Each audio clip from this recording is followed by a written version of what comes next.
show you? Okay, wait. Fuck. We're on. What's Don't up, forget what you were everybody? about to say. Welcome back to another episode of the Open Field Podcast, episode number 87. You know, we got a big game tomorrow. Big game, or not tomorrow, on Sunday, but The biggest we'll game talk of them about all. the preview. Yeah, we'll talk about the preview. We'll talk about predictions for that. But how are we doing? Good? Not Everything not here? too bad, man. I'm looking forward to this bowly bowl. I'm putting my money on the Seahawks, of course, but I'm looking forward to the bowl, man, to see how this go. We got to talk about that Pro Bowl too. Yep. Obviously, we got me early. We got Kenya, and we got B in the building, and then we'll get F dot later on. So we'll start it off. Let's just talk about some coach hirings real quick. We can blaze through these real quick. Yeah. First one, Clint Kubiak to the Raiders. Is this the Seahawks OC? Is he the head coach? I think so. I'm Yeah. pretty sure. Isn't this I don't his know, first man. head coaching gig? Yeah, I would. I don't. I don't trust. I don't wish no that on nobody. Honestly, man. That's not the greatest thing. This is So his first Clint- head coaching gig, correct? Yeah.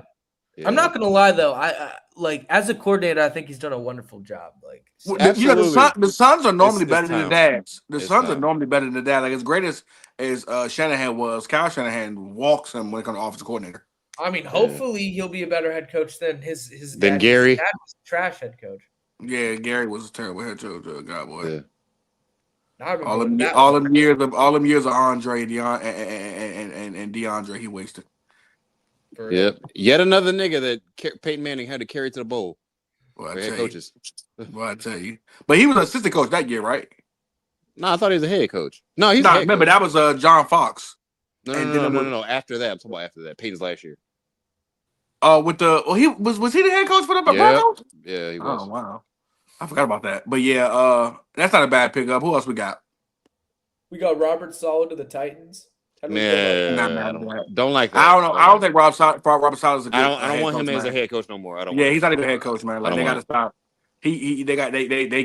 They getting fooled. I mean, it'll They fix the getting defense, fooled. but I do some think, like- guys is not meant to be like some guys is not meant to be head coaches, man. They're great. I think Ryan was like that. Not Rex, but his brother. What was his brother's Rob. name with the long hair? Rob. Rob. Like Rob was never meant to be a head coach, man. He was a great defensive coach, but the coordinator, but he just wasn't good at being a head coach. Wasn't Like, good in Dallas early. Wasn't good in Dallas. I mean, well, y'all had some pieces at that time that was kind of funky at times, but yeah, you're He right. did. But he wanted Mo Claiborne to be a zone corner. I'll never forgive him for that. But I mean, he Uh, did bring in a good but he brought in a good offensive coordinator. I think Brian Dable's a great No, offensive coordinator for no. them. oh, you're talking about Salah? Okay, Yeah. So he did make a good hire, but I do like Brian he was the Daboll. head coach of the Jets though, so it's like it was a bad organization anyway. Brian so Daboll, I'm gonna give him another coach who shouldn't be a head coach. ever again. Don't want to see that. Don't want to see The thing that. about Rob, the thing about Salah is like, I don't want to completely write him off. Although I'm not like expecting him to like be one of the best coaches in the league or anything, but I just feel like being the Jets head coach is a problem. And also like it really depends. Like this, honestly, like the optimism could be medium for me or a low, depending on whether or not Jeffrey Simmons is going to actually stay as a Titan. Because I do think that like their defense, he could build something around Jeffrey, dude. That dude is Absolutely. an animal, like an animal. So Yeah, but legit, that's the only shit they got. He got a lot to work to do. Right. I ain't gonna lie to you. no, he doesn't have anything. You have your franchise quarterback. You have a decent running back. You have Jared Jeffrey Simmons, and that's about it. but, Got Pete, you got have rid of Amani Hooker, who I love, by the way. I think he's a really good safety, but you got rid of him. Don't know why. And that's it. Yeah, I think Amani Hooker was a good safety too. you have a decent running back that's 28 and probably going to fall off a cliff within the next 2 years. So Who? Yeah. So it's like Tony Pollard. Who we talking about? Tony Pollard. Yeah. Oh yeah. So that's what I'm saying. Like that doesn't even really count low key because he's about to probably fall off soon. I've had But to I'm give Tony Spears them touches last year, but it didn't work out. Yeah, and then this year I don't really blame him. Like this year they were just so trash. Like it's like They need a power back to go with Tony Pollard. It's trying to make Tony Pollard a power back. That's not what he was. They need Well, a he's power never back been. like yeah, they need a power back like Tank Bisbee, one of them. Like Well, because Tajay Spears ain't it. I can't name one thing he does well. he's like a special team guy. He should be like returning kicks or something. That's it. But he's not meant to be. I guess. Yeah, he not making it. Yeah. Yeah, and the next one, the Bills hired Joe Brady. What do we think about this one? I think that's the right move. I think that's the right move. But I don't understand getting rid of Sean McDermott. I mean, I just don't If get it. this was 2 years ago, Scapegoat. Yeah, super scapegoat, man. Like super. Wait. Hold on. I'm not disagreeing that it's scapegoat because Sean McDermott wasn't even why they lost against them. Do you think Joe Brady's a better head coach than Sean McDermott? No. I can't. I think Joe Brady's never been head coach. Joe Brady is an absolute good offensive mind. I mean, the for what he's done with that personnel on the offensive side of football, him scheming up some guys, that was a great game plan. He's been playing well all season as far as his offensive game plan against certain teams. So I think it's good to give him a shot. I mean, he's the only reason they finally have a run game. So, but all I'm saying is, it's like, look, I'm not trying to say that like I totally blame Sean McDermott, but it's like, how long have we been in this realm of Josh Allen, the Bills? But are we going to act like there hasn't been Josh Allen stinkers and also bad defensive seasons where they just hurt? They be banged up all the time, man. Yeah, that's true. But convenient for you to say that Josh Allen stinkers. No, I'm just saying, earlier, this is how the NFL works, bro. If you can't get it done, you're out of there. That's how it works. I don't get that though, because there's certain guys you're gone. Like there are certain guys there's certain guys who kept a job way too long for my liking. If he get fired, that GM should get fired too. Yeah. No, I'm not trying to sit here and say that like McDermott deserved to get fired and he's the reason why. Well, the coach too busy lying on the GM, acting like the GM didn't want Coleman. Meanwhile, so much tape show how much they wanted Coleman. When we talked to him in 4K, and Sean McDermott didn't say shit. He didn't say shit when you were fucking banging on and say, "Oh, we're gonna go to sleep tonight, good." No, we got Keon Coleman and all that type of shit. He's our guy. He's our guy. If you fire Sean McDermott, he should win along with him, like a Siamese twin. Yeah, that owner did some weird shit. I still mad about that to this day. That was a weird shit. That was a super throwing him under the bus type shit, man. Like, I want to ask Early and B this, and I don't want to like Kenya. I do not want to put you on the spot, but like, okay. Do we actually think Keon Coleman could be a good receiver in the NFL? No, I've said this. I said it through the draft process. No, I was completely right. Early, too dependent on the jump ball. I said it before. Jump ball demon, bro. I said that about him. On the jump ball, he's not Mike Evans. Too immature. I saw him. Who was on the other side of him? It was him and who else over there in Florida State? I couldn't tell you, but Johnny Wilson. Oh yeah, Jordan Wilson. Jordan better? Tyson. Not John. We're not Jordan Tyson. Johnny Wilson better. What has he done? No. I'm wrong player. I'm thinking of the wrong player. The one that's 6'7". The one that's 6'7". He plays. What is he? The one that's like 6'7" that plays for the Eagles now. It did nothing. That's not what I'm talking about. No, I'm thinking of someone That's else. the thing. He got hurt. It was his rookie season, this season prior, and then last season he got hurt like in training camp. So we never really. There was two jump ball merchants come out of that draft. I felt like, but one of them was a jump ball merchant, as in all they could do was catch the jump ball, and then one of them, their quarterback, could only throw the jump ball. Rome McDuze was a jump ball merchant, but it wasn't on his fault. It was more so Michael Penix to me was a jump ball merchant, because like sometimes like when you have a quarterback and a receiver, sometimes the quarterback can be a merchant to the receiver, or the receiver can be a merchant to the quarterback. There are receivers in history who have, like, for instance, DK Metcalf had a good season because it was Russell Wilson throwing the ball. He's a Russell Wilson merchant. Now that he's gone somewhere else, like, he has to be the guy. He can't do it. Like, I think that Rome Odunze was a jump ball merchant, but in a good way. I don't know if he was a jump ball merchant. Where literally, no, I said in a good way though. It was a good way. Oh. Where your man Keon Coleman was literally, bro, all he could do was jump. But he had, what do you mean by in a good way? In a good way, when I say the good way, is that he wasn't really the merchant. Rome Odunze wasn't really the merchant. Michael Penix was the merchant. It was literally like Rome's down there somewhere. It was like that Donkey Culpepper, Randy Moss shit. Like, he would just chuck it up to Rome. Where in Florida State, wasn't that quarterback they had one bad? The one that got hurt, and he ended up going to the Jets. Jordan Travis. Jordan Travis. He wasn't bad. But Keon Coleman was just more physical than everybody else at that stage in his career because it was college. And we all know that when you get to the league, things just get different. Like, some guys are so athletic, it surpasses. Like, for instance, Randy Moss was like, dog, you can bully people in the league, you can bully people in college, you can bully people in high school. You can all be able to bully people because you're just that good and you're that elite of an athlete. But I feel like with Kevin Coleman, what we got to start understanding is Keon. Keon, I would much rather have the receiver who can run routes, get separation, but got to work on his hands, a la AD Mitchell, than have the guy who literally all he can do is dunk on people from time to time, but don't have no separate. Like, because in the later life, all the good receivers, that's how they stay in the league. That's how Larry stayed around. That's how Marvin stayed around. That's how Torrey Houghton and Isaac Bruce stayed around. That's how Tim Brown stayed around. That's how Jerry Rice stayed around. That's how Devontae Adams is staying around. That's how Cooper Kupp is staying around. That's how every good receiver. That's how Reggie Wayne stayed around.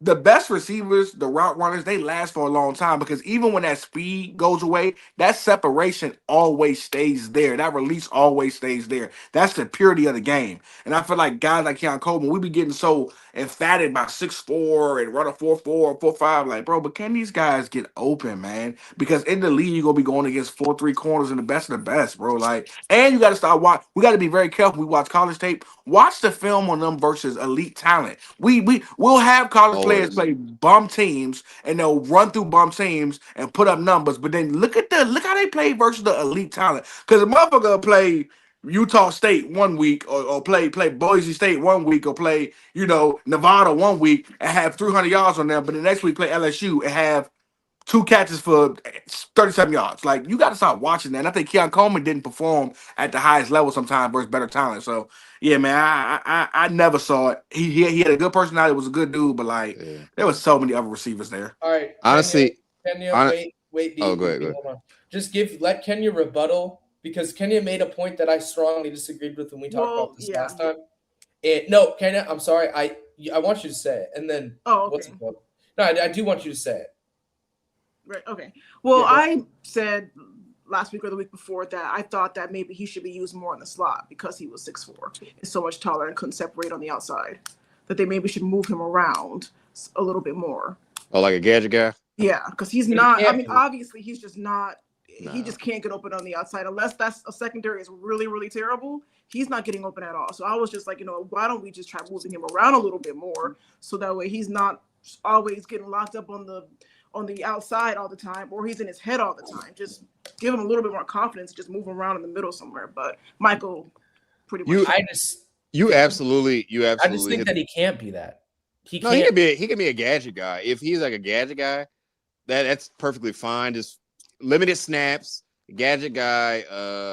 Bring him on fucking end rounds or whatever you got to do. Maybe put him in the backfield a little bit. Let him see what he can get some yards that way. But him actually running routes is just pathetic. I'm sorry. At this point, I saw his off-season workouts. They weren't horrible, but you ain't getting separation that way. Because at this point, what can you do? You can't leave him out there. So. The draft. I want to say this. I want to say MC Robinson draft. I was talking about was the 04 draft, the 2024 draft, of course. Keon Robinson went 33rd, right? Right behind him was Lambert Copley, who's a better receiver. Then you got some duds like Jalen Polk, who ain't the best. You got now AD Mitchell, I think is better than Keon Coleman. I think AD Mitchell is going to have a breakout season. Absolutely better. He's going to have a breakout season. He's going to have a breakout season, and I can't wait when he do it. And people eat crow. Malachi Corley wasn't the best. Jermaine Burton, I thought he was gonna be good, but he wouldn't. Roman Wilson is definitely better than him right now. Yeah. Roman Wilson ain't that good, but he's better than him. Jalen McMillan is better than Keon Coleman right now. Yeah. Luke McCaffrey ain't the best, but he got hands. I'll take Troy Franklin over him at this point. Absolutely. Not Javon Baker, Devontae Walker, not the biggest fan of. Who else went receiver wise? Anthony Gow, no. Nana Smith, no. Jeremiah Thrash, no. Yeah, then it gets bad. But there's some guys, and then Johnny Wilson went way, way late. I'm gonna be real with you. When you look at Johnny Wilson, that was his name. Yeah. Yeah. When you look at Johnny Wilson game, him and Keon Coleman were very similar, but Johnny was just taller. Like, Johnny was a better red zone threat to me, like for the NFL level. But yeah, man, I'm just. So here's some things that I want to address about this. Number one, I didn't mean Johnny Wilson. I meant Michael Wilson on Arizona, so I got them mixed up. But to talk about this specifically, number one, I don't think he can be a gadget guy. At least I don't understand why you would, because he's not overly athletic. He doesn't have yak to him. What up, Doc? He's not a yak. He's not a yak threat. He's a mid yak guy. Who Number two, I'm talking about Keon Coleman. Like, Okay. why would you put a guy as a gadget guy that it isn't a lead in yak? It's because you invested him. You invested in him as far as like the draft. You know what I'm saying? He was damn near the first overall, or he was damn near the first second round pick. Big hype coming out. Big hype coming out. People love his personality, as we said. People are wondering why. Oh, he's getting healthy. He's being a healthy scratch. So if he's being a healthy scratch, that means he's not performing in practice. That means he doesn't have confidence. That means he's falling out of favor in the coaching staff. That means if you're doing that, you gotta give him limited snaps. Bro, you just cut ties, bro. He sucks. Like, no, but you can't cut ties when he's this cheap. Yeah, you can't cut ties. All right, well, I mean, and then who the hell is gonna take him? Well, after what they said about him, I'm pretty sure they would have cut ties after what they said about him. Yeah. If you're talking that nasty now. If you're talking that nasty after 2 years, when he's still in your roster, that's a little disgusting. I ain't gonna lie to you. And this is the thing. Wait, hold on. This is the thing that I want to talk about with him. When you're talking about like, oh, we get in love, we fall in love with the 6'4". I agree with that. I'm not like rebutting it. All I'm saying is like, yeah, he's 6'4", but like we were sold that this guy was like supposed to be this absolute physical presence that, you know, could beat guys down the field. I don't know who we is. I would say we wasn't sold, Mike. It was just we wasn't Mike. We wasn't sold. It was just early. Wait, no, early. Hold on. Let me just finish the point. That was definitely how he was sold. That was 100%. That wasn't. No, it wasn't. Yes, it was early. What do you mean? How was it not? It wasn't. He was a 6'4" high point demon who was supposed to be that type of guy in the NFL. Okay, but the problem with him is when you look at him, he's not that strong. He's not fast. He's not athletic. Really, there were three. Listen, there were three guys in that draft who were athletic demons and were big bruisers, and that was Rome. That was Xavier Legette. But what was Keon Coleman sold as early? What was he sold as, and how did he go first round? He was sold as being that exactly what early. No. What I'm saying is that this. I'm not. What I'm saying is that he's a jump ball guy, right? Yeah, he was sold on being a jump ball. But coming out of the draft, see, we be having but you said this big. What I'm saying is that he was sold on being a jump ball guy. Yes, what I'm saying is that coming out of the draft, if you knew, you knew. There was so many doubts in his game. Is what I'm saying. With me and Brandon are saying there were scouts saying that he couldn't get the separation. There were scouts saying that his hands were dependable at times. Bro. You just interrupted me to say what I was going to say. Jesus Christ. My fault, Mike. Go ahead. Mike, go ahead. My bad. No, I'm just saying he was sold as this guy, but when you watch him, he's not big. He's not that strong. Yeah, he's sold at 6'4", but he doesn't look massive compared to these corners. Like he's like all I'm saying is what people sold him as is what he isn't. And I just don't. He is big. He just don't play big. That's the problem. But okay, fair. He may as well be 5'10". May as well be 5'10". So I'm saying he's not physical. He doesn't have upper tier separation or upper tier agility. That's why I'm saying to cut ties with him because it's below average. Even his strengths are like to me that won't work out. Not as good. Yeah, he's not good enough. Here's where it's gonna get nasty. Here's where it's gonna get nasty because you have a whole new set of corners in the league that you're having to go against again, and these guys. I think at the collegiate level, these guys can literally shut you down. Avion Terrell, I believe, can shut you down at this point in time. If you go against Avion Terrell, coming out of Clemson, he's gonna lock you up. Even Pons, who I think him at his small 5'9" frame, he's only 170 pounds soaking wet. I think he could lock you up. Like I don't even think he can translate in the NFL. Honestly, these guys are there's a whole new class of corners that are damn good that are coming to the NFL. So it's gonna get really hard for you. It's gonna get really fucking hard for you to even get on the field. And you know the worst part too, Brandon. You know the worst part. I look at tall receivers in the NFL and like bigger, stronger receivers in the NFL, almost like how I look at the bruising centers. What happens is this: guys like Keon Coleman, guys like Marvin Harrison, guys like Rome Odunze, you know those bigger bruising guys, DK Metcalf, because they're big and bruising. The smaller corner, the 6-foot corner, the 5'11" corner, they're going to give him more leeway because of your physicality. It's almost like Shaq was fouled every play. But at some point in time, it's like, God damn, we can't call 1,900 fouls a game on Shaq, so we're going to let him get beat up a little bit.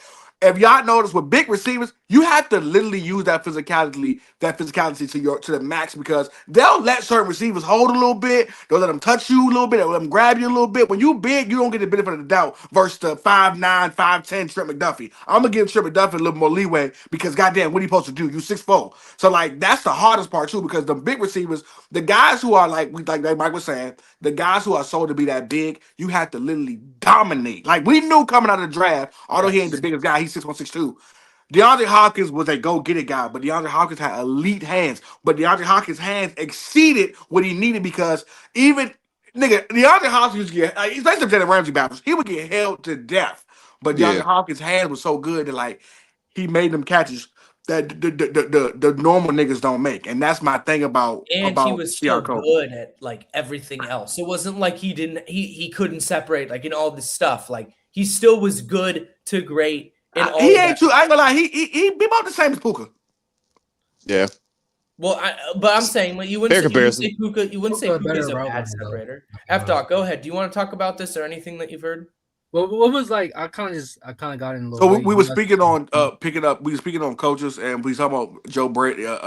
Joe Brady, and I was saying that I don't think Joe Brady gonna be a better coach than Sean McDermott. And then we talked about being a scapegoat. And then Brandon talked about how the GM should have got fired because they made it. The owner made it seem as if the GM didn't want Keon Coleman, but the whole time it was a video of him saying he clearly wanted Keon Coleman. Yeah. And then what Keon Coleman became, and what we knew he was supposed to become out of the draft.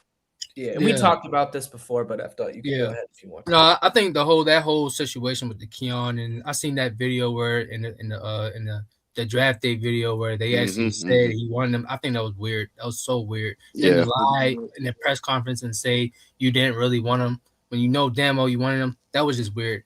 As far as Joe Brady being the head coach, I personally think this was a really good move for them. I personally like Joe Brady.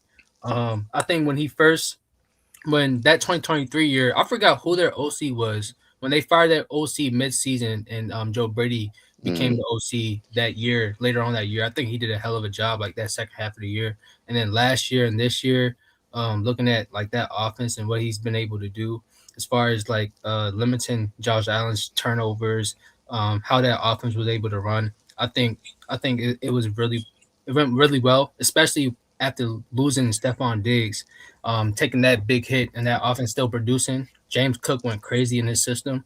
So I think the offense is going to be really good.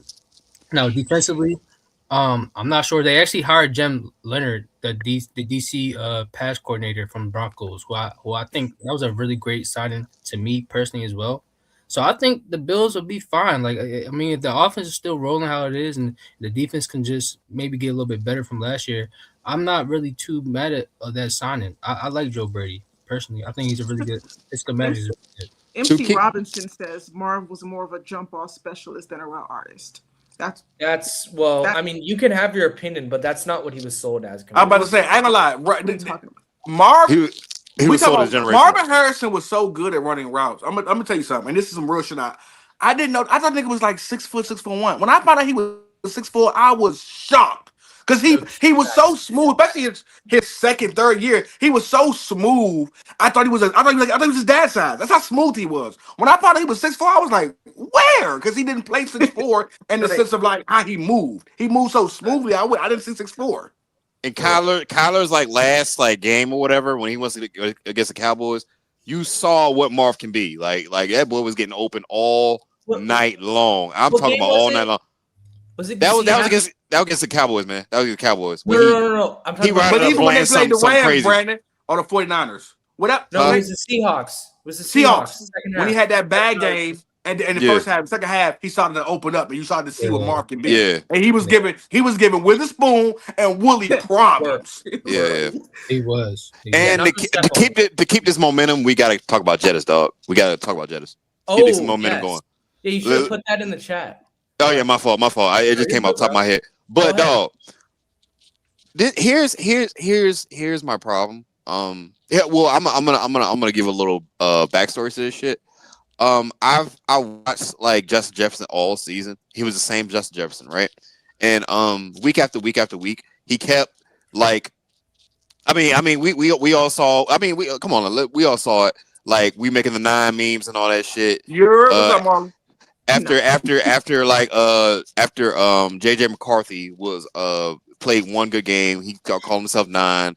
And after that, he was shitty, and we kept doing the little 9 memes or whatever. He had some better games though. He had some better games. Yeah, but he was horrible. Pretty much. Let's be honest, he was horrible. And Justin Jefferson kept caping for him, kept saying, "I gotta do better. I gotta help out my quarterback a lot more. I'm gonna give him confidence and all this type of stuff." And JJ McCarthy was still playing ass. And I think Justin Jefferson is tired of it. That's why in this offseason, he's just telling the truth that we got to get better at the quarterback play. He's pretty much calling them out. Justin Jefferson was surprised that he actually had 1,000 yards this year, being that he was getting 2 catches a game every single year with 20 yards. This is really detrimental to his career. Honestly, we've seen Justin Jefferson play with like 17 different quarterbacks after Kirk Cousins. After Kirk Cousins, and I thought like Justin Jefferson was quarterback proof. And we've seen this season that he is not, because even playing with McCarthy like can make you look bad. Like this makes it look bad. And I honestly still think Justin Jefferson is the best receiver in the league, but he can't showcase it now. He cannot showcase it now because of this horrible talent and this horrible quarterback play. It's not always McCarthy's fault, but because the offensive line is also abysmal too. But at the same time, JJ McCarthy is pretty terrible. JJ had some game where he dropped some passes towards the end. Yeah, it's a classic thing where I'm dropping passes because I don't expect the ball coming to me. I don't expect the ball coming to me. I have been out of sync with my quarterback this entire season. Like even when I do get a pass that's in the bucket, like, bro, I can't catch the shit because I haven't gotten hot. Like. Or I'm getting so many few chances when I do touch to get the ball. I'm doing too much and I'm thinking too hard. Yeah. It's because dude, I have to get all this because I never know if I'm gonna get the ball again. So it's really sad to see. I hate to see wide receivers call out their quarterbacks in the media. Don't like that, but at the same time, I understand. Like it's hard, man. I understand at the same time because.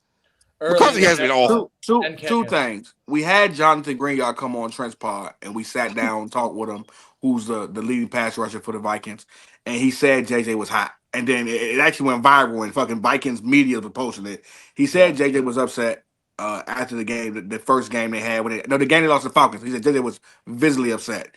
But here's the thing, and I've done this in history, even against some of my favorites. I understand the gripe that JJ has for the quarterback play, but I got to be totally honest with you. And I just got to be totally honest with you. Anytime you take the money, when Larry did it, I didn't feel bad for Larry.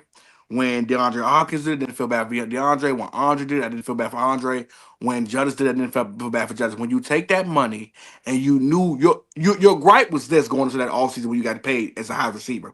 You was like, I'm not going to sign a contract until y'all show y'all can have a valid quarterback that's going to be able to replace Kirk Cousins. That was his gripe. He said, I'm not signing a contract. They gave him an offer he couldn't refuse, and he signed a contract. Now, I understand get your money, but understand what comes with getting your money. When you do get your money, understand that there are situations that can line up to where you won't have the quarterback that you need. Now, you got lucky that they got hurt. You had that first year Sam Darnold. He been cooking. He was cooking. Been cooking ever since. But then the next year you had JJ, and you see what your numbers do. The sad part about it is, and I argue with Trent, I argue with Bama, I argue with Swiper, I argue with all these niggas on these pods.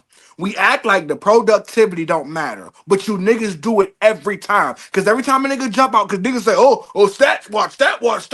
But every time a nigga jump out there and have a good stat season, a la JSN, he a top 5 receiver. A la Puka, he a top 5 receiver. A la CeeDee Lamb, he a top 5 receiver. A la the year that Collins broke out, he a top 5 receiver or top 7 receiver. We act like we don't care about stats, but every nigga who put up the stats, we care about. And the niggas who don't put up the stats, we poo-poo on. Before Tyreek Hill got hurt, he was solidified top 3. We knew he had a bad year because Baker got hurt. He had to deal with fucking Huntley and this quarterback and that quarterback. And we had to, when we did the bracket, a lot of them didn't even have him top 7 as a receiver. Like, we do that all the time. When a person don't produce, we start sliding them down. There are people who are now saying JSN is the best receiver in the league, or that Jamar Chase is clearly the best receiver in the league now. Like, we do that, bro. Every time a person don't produce, we act like then y'all wonder why a nigga like AJ Brown so mad. Because when I don't produce, you niggas start downing me now. Now I'm not top 5 no more. And but y'all can see with y'all own eyes with the bullshit I'm dealing with. But because I ain't put the numbers up, y'all will slide niggas in front of me. And that's what I be talking about, man. We do it all the time. We don't do it. We care about productivity and we care about stats. Here's also another thing. He got his contract in like June or some shit.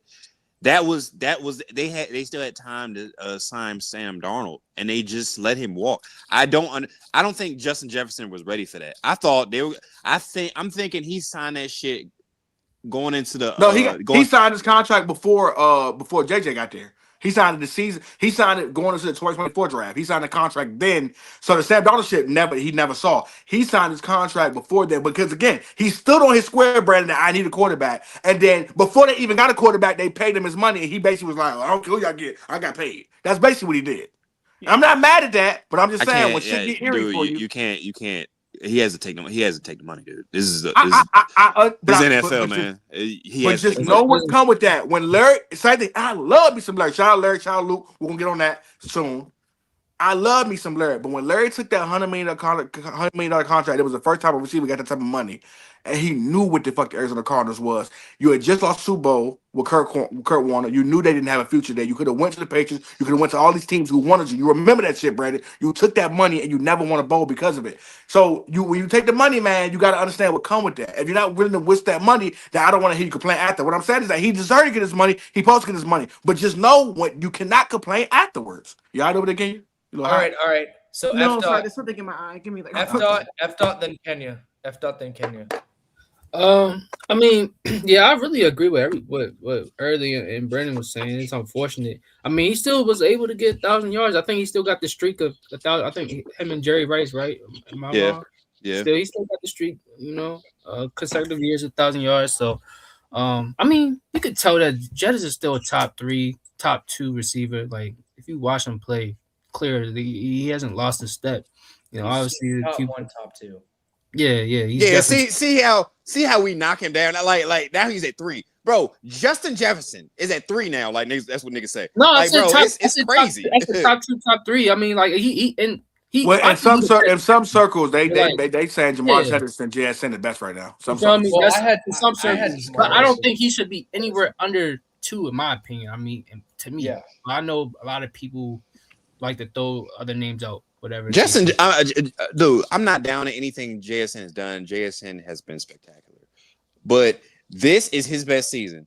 I've seen Justin Jefferson for at least 3 or 4 years have better seasons than this. I'm being honest, bro. I don't think there's an argument for. Yeah, it's not an argument with that. Yeah, absolutely. I'm being honest. Like Justin Jefferson route run, as good as JSN runs routes, Justin runs them better. As good as a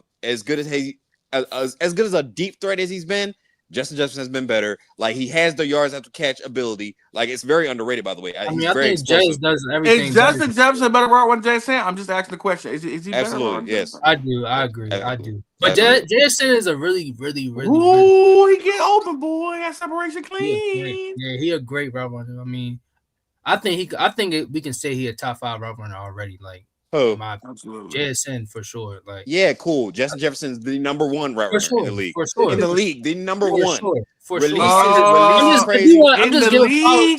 I'm just giving flowers out to JSN because We've given him enough flowers, man. I want to hear that shit, bro. God damn, we get it. Justin Jefferson just did this shit last year with fucking Sam Darnold. Listen, like, JSN was my God fucking damn. Every time there's a new fucking toy, you niggas forget about the old nigga that was old Mr. Reliable. Y'all niggas just get bored with the nigga that's so amazing. Niggas get so amazing, you get bored with him, bro. Like, God fucking damn, bro. Hey, B love him some Justin Jefferson. No, dude. It's because this is what football talks is. This is what football talks is. Y'all are so ready to give another nigga, like another fucking nigga that's brand fucking new. It's like, oh my God, there's a new nigga coming around. Y'all forget about the nigga that's been so great for so many consecutive years. Okay. You start to down him a little bit. Like, bro, it's fucking nasty, bro. It's nasty. Right, I can't take it no more. Wait, early. I ain't gonna lie. Like the biggest one for me. The biggest one for me. Niggas be out here like, and I don't give a how y'all feel about it. Niggas be out here with that Aaron Donald best player of the year. Oh man, and every time I'm like, when was Aaron Donald better than Reggie White? Like, since when? When did that happen? When did Aaron Donald be better than Reggie White? The same nigga who was when he played DT 20 sacks. When he played left end, 20 sacks. Like, what was he about? And he was going against the killers, Anthony Munez. He was going against the what's my guy's name? The Matthews. He was going against the Larry Allens. Like, when did that happen? Like, we do that, Brandon. Right? We get a new nigga there, and we forget about the old niggas. But Brandon, you're a victim too because you do the same thing with Patrick Mahomes, huh? Wait, Patrick Mahomes, Tom Brady ain't shit no more. No. Patrick Mahomes came along. I'm muting Huh? both of you guys. We get caught up that.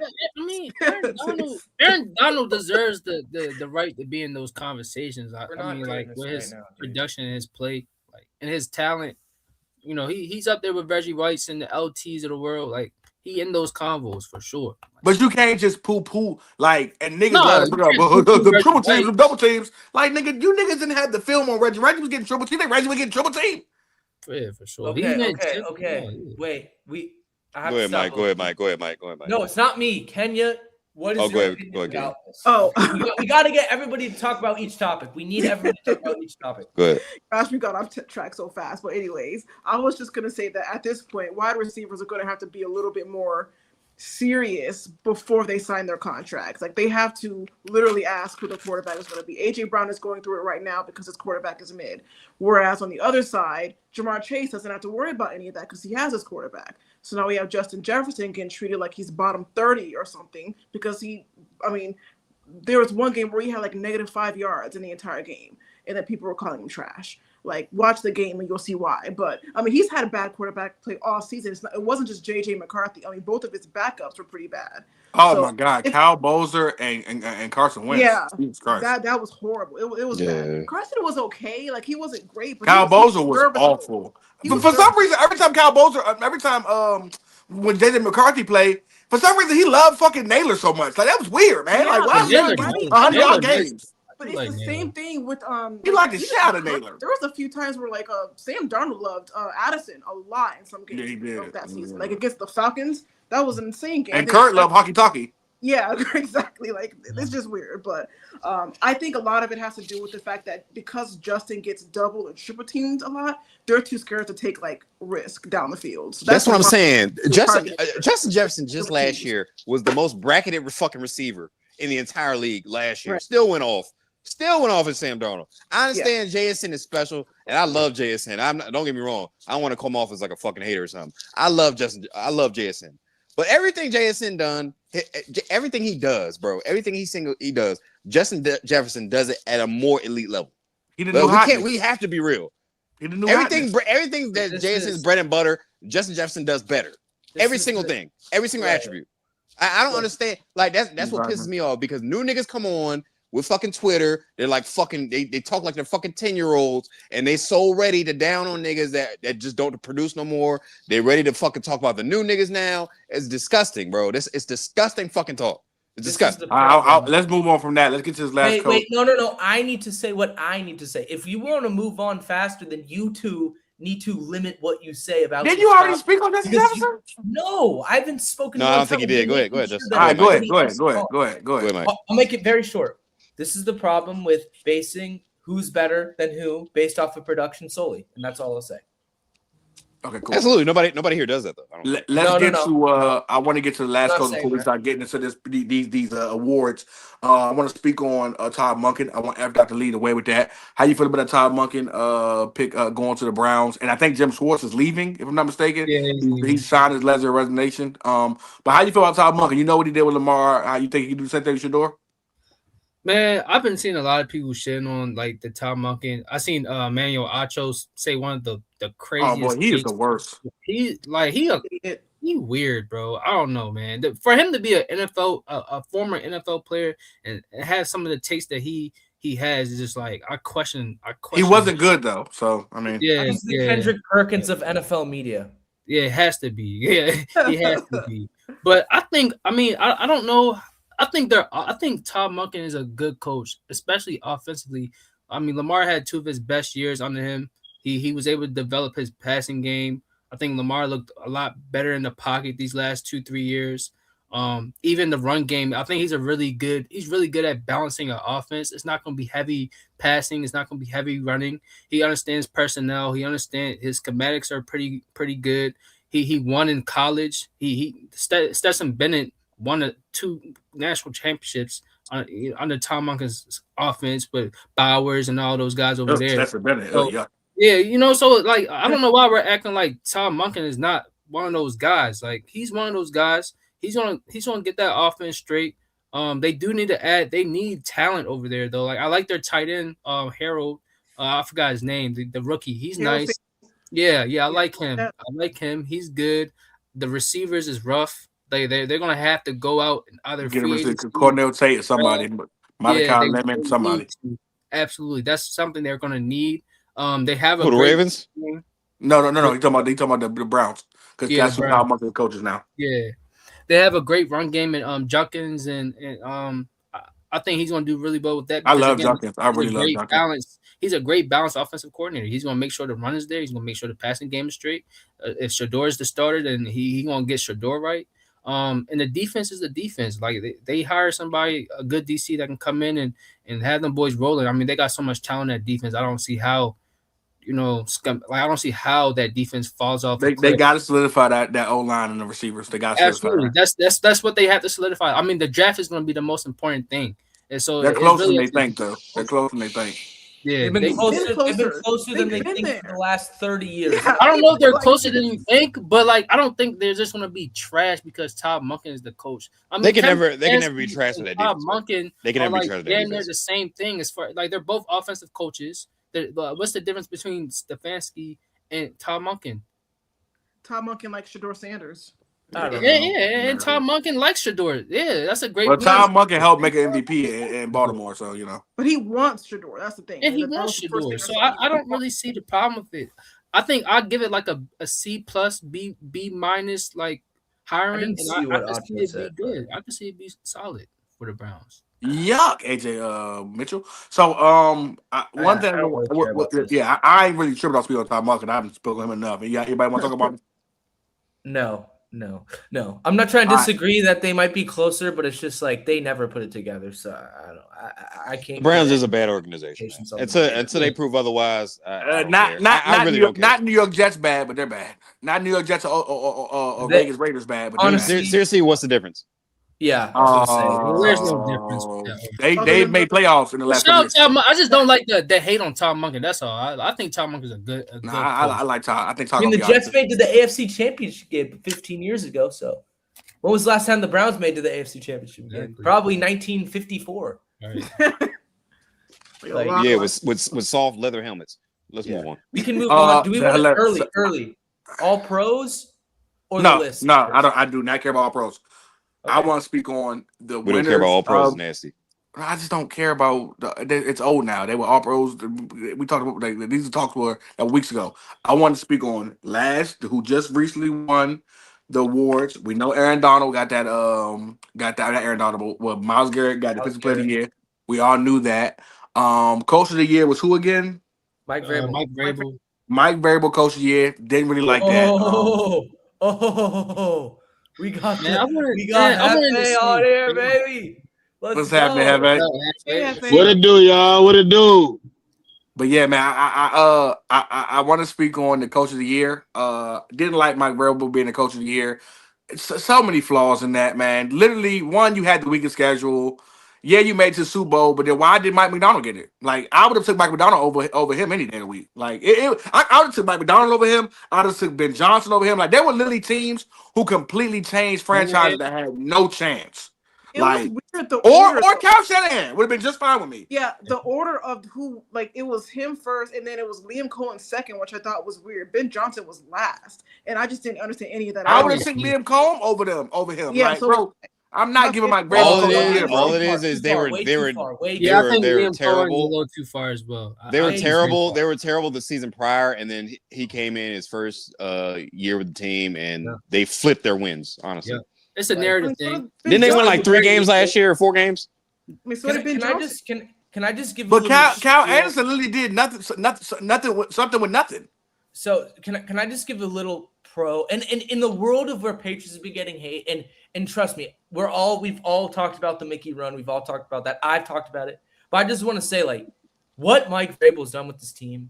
The schedule, yes, we're scheduled, but to switch up, like, not only the record, but how your team plays. Like last year, they didn't have a good run game. They didn't have a good pass game. Their defense was fine, but they were so bad offensively that their defense was just struggling with being on the field all the time. To now you have, out of the blue, a solid run game. You know, the pass protection was horrible last year. The pass protection wasn't the best, but it was fine, you know. To get this improvement from so many guys, and Mike Vrabel is a coach that is one of the more respected coaches in the entire NFL. You've got just watch Bustin' with the Boys and watch how ex-Titans players talk about that dude. Like he has that mix of an old school Belichick type accountability. We get everybody in the film room and I'm calling everybody out on their face while also being personable and being able to relate to players and having relationships outside of football. Now, that being said, I would take Kyle Shanahan as the coach of the year because I think what he did was the most impressive. But when it came to Vrabel, Shanahan, and it was somebody else, I wasn't mad at either three of those guys winning the coach of the year. And I don't think Liam Cohen, because I just think Liam Cohen at the beginning of the season, the Jags at the beginning of the season, although I respect what he did and he did a great job this year, I think that limits him from being in those conversations. That's all I got to say. No, I'm not. I wasn't a fan of that. Honestly, anybody else have anything? Liam Cohen. Liam Cohen was really good. I think he had an underrated season. To turn Trevor Doofus around, that's a big achievement right there. They were a little wishy-washy. I understand they had a good record and everything like that, but I think that Jags team was feared going up until like when they faced the Bills. I think the Jags took the Jags very seriously. What's his name again, Brandon? Trevor Doofus. But look, me and Bama came up with Justin Sherbert, and then this is a new one. This mine personally.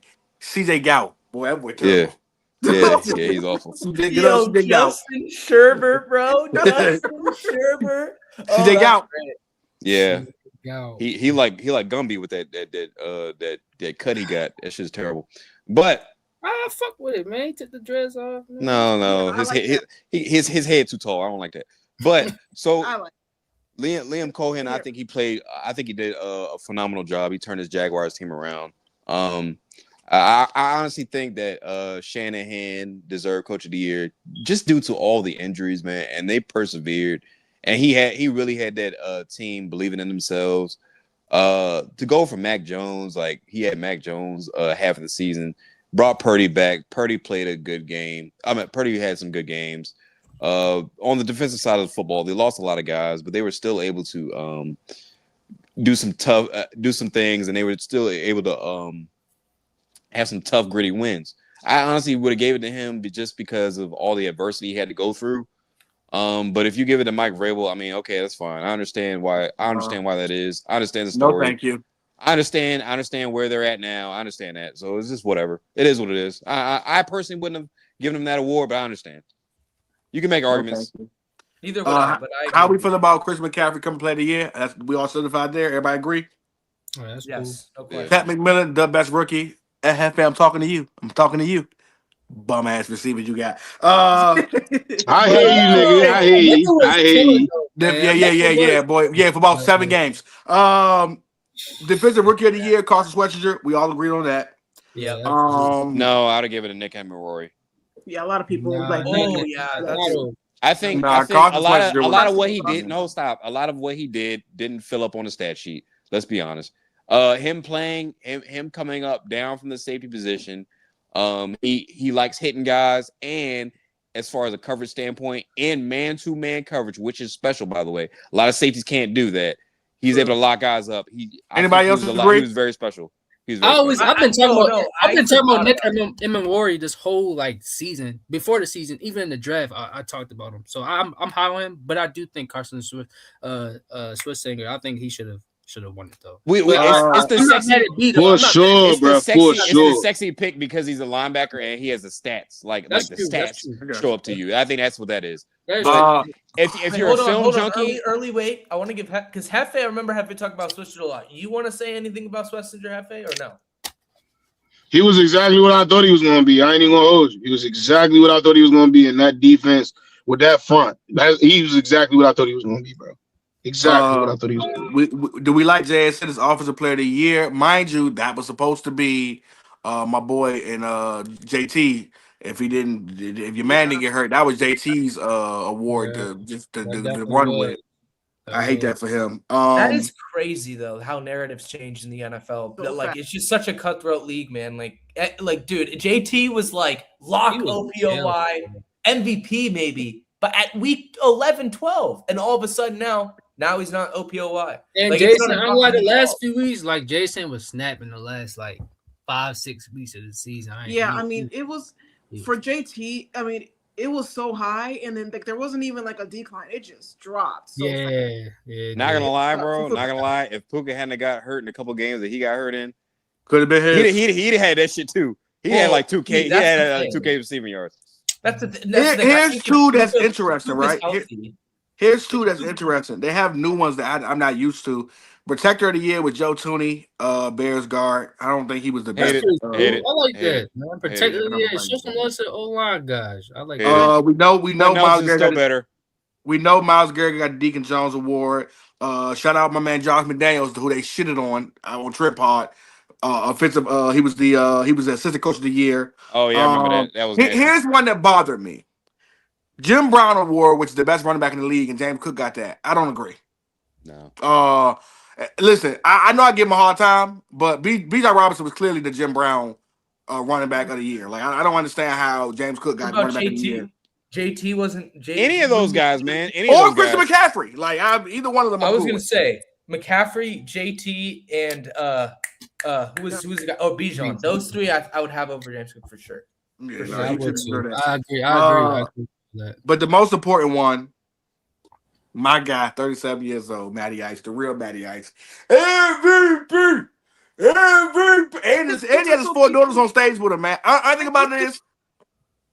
I think the problem I have with that is that I notice it when he plays, when he has a helmet on. Boy, Matthew Stafford got some big teeth, man. I don't know. He got them. Those are veneers, dog. Them Yeah, veneers big as a bitch, man. Those them bad boys are.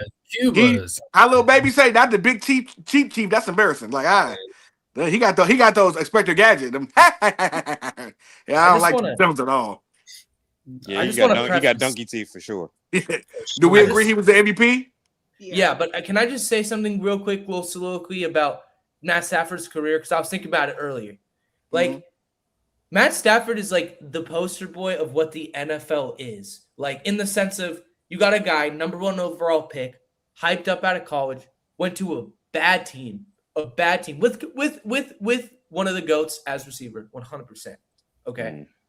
Everything else bad. You know, those first 5, 6, 7 years, he was a good player, right? And you can definitely make the argument that he was underrated at that time for sure. But, you know, were there bus talks? No, but there were definitely talks about Matt Stafford not living up to that number 1 overall pick, right? And it was unfair, 100%, right? And now you weather the storm, you go through 10 years, you do your due diligence, you get traded to a team, you win a Super Bowl, and now you're in consideration to be a first ballot Hall of Famer. And that's what the NFL is to me. It's not easy, it's hard. But if you can weather the storm, if you can play long enough and you get to a situation that's right, then you end up being shown who you really are. And I just feel like Matt Stafford's should be appreciated a lot just based off of his career and what. Well, let me say this, man. And I'm gonna talk to the crew that's 27 and up. I remember when Matthew Stafford got drafted, and then him and Calvin Johnson had a serious connection. A lot of niggas, are you gonna lie to yourselves and you're gonna say, "Oh, I never said Matthew Stafford wasn't good." You did. There were a lot of guys. Thank you. I had to sit here. I had to sit here and argue with, saying, "No, Matthew Stafford is actually good. He's not no Calvin Johnson merchant." And then we finally left. Matthew Stafford played some great, had some still good seasons, but he was injured a lot because that Lions team was just awful and abysmal. And we finally got traded to the Rams. People really started respecting Matthew Stafford's game. And it just goes to show you, like, it's not the player sometimes, it's the system, it's the team. Guys like Baker, guys like Daniel Jones, these are guys that are and Sam Darnold now. These are guys that I root for. I love second chances. I love that's what that's about, because sometimes quarterbacks get put in a bad spot, and it's not fair to them to have all this weight on their shoulders. It's nice for them to have a fresh start and now you can see what their capabilities are. You can see what the drafters saw in the draft. You can see how they can propel their offense. You can see how they change the team. You can see how much of leaders they are. It's really beautiful to watch. I love. I'm a guy that loves giving second chances. I love seeing it, and this is just something special. Matthew Stafford has had an outstanding career. I believe he should be talked about as one of the top 12 quarterbacks that ever played this game. Honestly, that arm is phenomenal. He has special arm talent. He's a student of the game, film watching, and we're not gonna see quarterbacks from the old era of the 2010s like this again. He's the last of that breed. Yeah, so him and Rodgers last Mohegans. I think what I noticed, Brandon, and like you say, when you get older, and we're all in our 30s, close our 30s. Me, you, and Hefe, I speak for in particular. As you grow older, you live long enough to see narratives change. People will change the narrative. You wasn't around when the narrative was originally going on. I watched people shit on Mike McCarthy when he went to the Cowboys, but y'all respected him when he was a coach for the Bucs. Yeah, when he was on the Packers. No one was sitting on Mike McCarthy. Matter of fact, when y'all got Mike McCarthy, you guys were happy as fuck because he was a winner. But see, Mike, I'm telling you, bro. Carried by Aaron Rodgers, bro. We don't gotta do this right now, but we don't. But that wasn't. You're not telling me that Mike McCarthy's a great head coach, or at least stop it. Stop with that nonsense, bro. And you mind you, Brandon, he just got on me about cutting them off, but he's not hearing what I got to say. Never said he was a great coach. What I'm telling you is that this poo-poo of him being a coach was not talked about. He was a respected coach when he coached Aaron Rodgers, when he got out to a Super Bowl. They respected Mike McCarthy. By the time he left and went to the Cowboys when I first got him, people were excited about this pickup. Narrative changed. The same thing, again, narrative changed. While playing, Matthew Stafford was a guy who was putting up 5,000 yards, yes, with Calvin Johnson there, but niggas they forgot that when Calvin left, Golden Tate had his best year with Matthew Stafford. Yeah. Marvin Jones had his best year with Matthew Stafford. Yeah. Niggas Galladay got paid because of Matthew Stafford. Dog, even Cooper Kupp, people act like Matthew Stafford could get it. I had this big argument with Trent and the guys over there because we had an argument about Lamar Jackson, right? And this was on Press Box. We had an argument about Lamar Jackson. And I was saying, as great as Lamar Jackson is, I was like, y'all shit on Matthew Stafford about not having MVPs and shit like that. But I was like, he played in an era, bro, where you were going against literally, bro, Phillip and Aaron and Matty and Tom Brady and Peyton Manning. I'm like, bro, in today's era, that 5,000 yard, 40-something touchdown, 15 picks a season it was a dime a dozen. Bro, you don't get them like that, bro. What are we talking about, bro? That you don't get that. Back then, dog, 2000, I think it might have been 2012. Yeah. There were literally four or five quarterbacks who had 5,000 yards. There was Drew Brees. It was Tom Brady. It was bro, that shit was happening. So, we shit on Matthew Stafford as if and then we try to make it seem like we put Lamar Jackson back in that era. And again, no disrespect Lamar Jackson. He's still one of the better quarterbacks of all time as far as his game. We act like Lamar wouldn't have had a hard time back then. And then we forget this again because narrative changed. Back then too, a lot of that shit was the media darlings.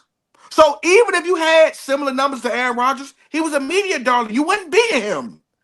If you and Aaron Rodgers went, you could literally have a 45-5 TD season. Aaron Rodgers can have 45-5. Y'all can have the same amount of yards. Y'all can have the same amount of record. They were going to give it to Aaron Rodgers, bro. He went through a phase where he was the guy. Peyton Manning went through a phase where we loved him. So you wasn't going to beat him when it came to getting MVP. He got an MVP with a 28 TD season. What do you mean by having hard, though? I'm just trying to clarify what you mean. You're just saying he wouldn't be a top 3 quarterback, or you're saying that he wouldn't be. They just we had an argument, and Swiping them was just saying, and with Trent mostly, Trent was just saying, just matter of factually that Lamar Jackson will be a top 3 quarterback in the 2010s automatically. That's what you mean. Well, I don't know. No, he wouldn't. No. But not over Vic, bro. Not over Vic, bro. Not even fucking. Well, that's a national conversation, Hefe. No, that is the name. Not over Vic. Oh, Hefe, that's a little crazy. Lamar, but don't you, Mike? We're not doing that. You just said to me, we're not doing that. I ain't gonna lie. Lamar clears Vic. Now everybody, Tom Brady. Okay, listen, but hold on, hey.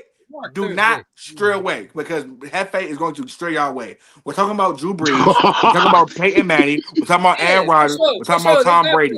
Nigga, No, he'd be after them. He'd be after them. Let's be honest. No. Let's be honest. Wait, Especially because every nigga I definitely named, after them. even though Peyton had bad playoff performances at times, and Big Ben, all the niggas were way better playoff performances than Lamar Jackson. Wait. You had Big Ben? You would have Big Ben in that conversation? I'm talking about playoff performance. I'm talking about like literally, even when you speak on, because no, I'm not saying Big Ben in the conversation. What I'm saying is that the way we crucify, He had like some me and Brandon seasons, had a though. He had conversation some about seasons, off though. quarters. He did. The way we crucify people, literally, even if you would in that time, you could say Lamar Jackson would have been better than Ben Roethlisberger. Absolutely. But the moment that playoff run started happening and Lamar was still stagnant, bro, they would have been like we would have threw Lamar in the trash. Like y'all think it's bad now, bro. Bro, your man, John Elway got the 3 Super Bowls before he won his 2, bro. He had been in 5 Super Bowls, and they was calling this nigga choke boy. He was getting the Super Bowls though. But he was getting to Super Bowls. Jim Kelly was getting to Super Bowls. These y'all, some of y'all favorites don't make it out in the second round.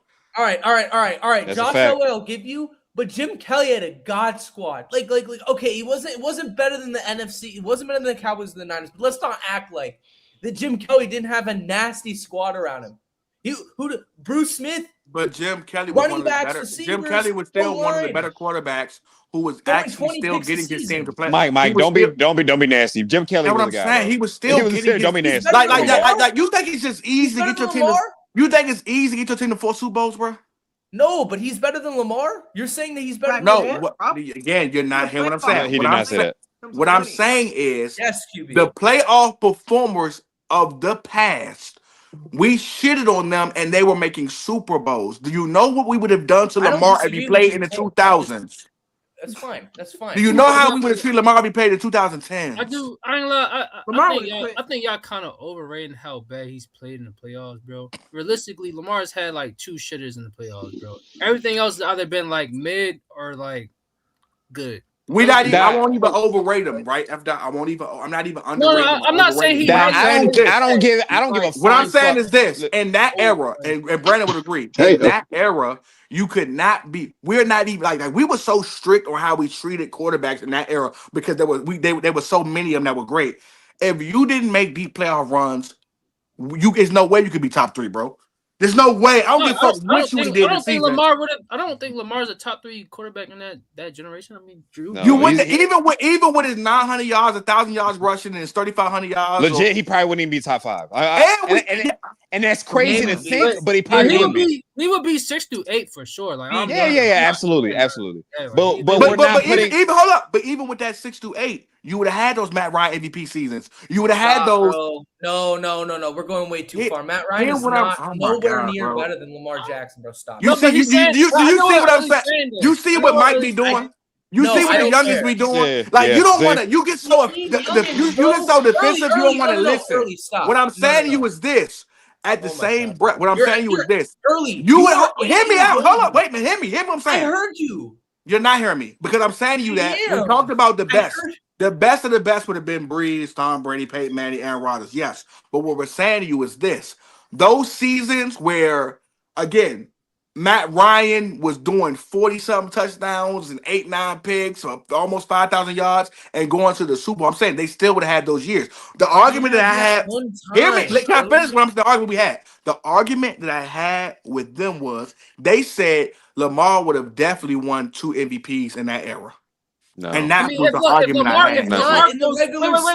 Wait. If Lamar goes 41, 4 picks, and 900 yards, that's not an MVP season in that generation. No, because in that, you know why? Because in that same era, Peyton Manning's going 55 touchdowns. And 40, he had 40. He did that touchdowns. one time, He had bro. 40 touchdowns. Lamar's going to throw for 41 touchdowns one time, but y'all bring it up like he did it 4 times. I ain't gonna lie, y'all are nasty. Y'all are nasty. Y'all are nasty. Y'all are nasty. Y'all are nasty.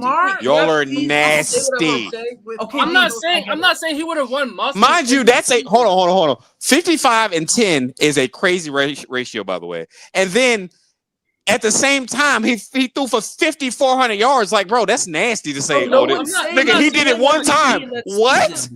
Nobody's saying he would win MVP. I'm not saying that's not crazy. I'm just saying, like, if Lamar had a year where he had 40 touchdowns, 4,100 passing yards, 4 picks, and 1,000 yards. How is that not an MVP season? That's a great season. Don't get me wrong. Don't get me wrong. Great but season. niggas, That's an elite season. That's an Aaron Rodgers season plus a one. That's elite. That's an elite season. But understand, Aaron Rodgers That's a had historic season. Oh my fucking god! Can I fucking talk? See how they do? Bro. All right. No. Y'all keep talking. I'm gonna wait till y'all finish. Go ahead, Brandon. I want you to answer that though. Go Understand. Aaron Rodgers did that shit like 6 or 7 times in his career. Understand that Drew Brees did that shit 6 or 7 times in his career. Understand that Peyton Manning. Okay. Yep. You're not done talking. He never did. No, Brandon. Watch this, Brandon. This is what we're gonna do, right? This is what we're gonna do. This is simplified, right? No. We're gonna start. No, wait. I want to do this though. From 2010, right? In 2010, we're gonna go 2010. So we bringing up Lamar's season, right? Lamar had run his numbers again. I hate this, bro. Yeah, because it's also like, dude, it's just so annoying to me how early specifically always talks about. Can we go through it? Can we go through it, Mike? Can we go through it, Mike? No, Mike, stop. Because we let you get off. We let you fucking get off. Please go. Why let Early do the numbers real quick. I will let him do the numbers, but I want to say he's acting like I didn't see Matt Ryan's career. Like I didn't see Matt Ryan's MVP. Like nobody fucking said Matt Ryan. Oh my god, no one said that, bro. Nobody said Matt Ryan. Nobody said Matt Ryan. No. What I literally said was that. What I literally said was that he gets so frustrated for no reason. Mike, what I literally said was that in that same era, in that same stint, you had a Matt Ryan MVP season because it was so astronomical. So I'm saying you would have had to fight the usual suspects, and then you got to fight the anomaly seasons like Matt Ryan having up them yards. That's what I'm saying, bro. So which season is better? Lamar's season. That's what I want to see, though. That's why I want to do the numbers. What we doing? Okay, hold on. I got Drew Brees right now. No, Brandon, no. Let me do this. Wait, Early. We're going to start with 2011. We're going to go to 10-year span. 2011. Let's keep now. That's after. I'm gonna hold you to his numbers. I want you to pull his numbers up, and I want you to keep saying his numbers so we can keep knowing what we're looking at. I got you. Keep saying his numbers. We're gonna get to this.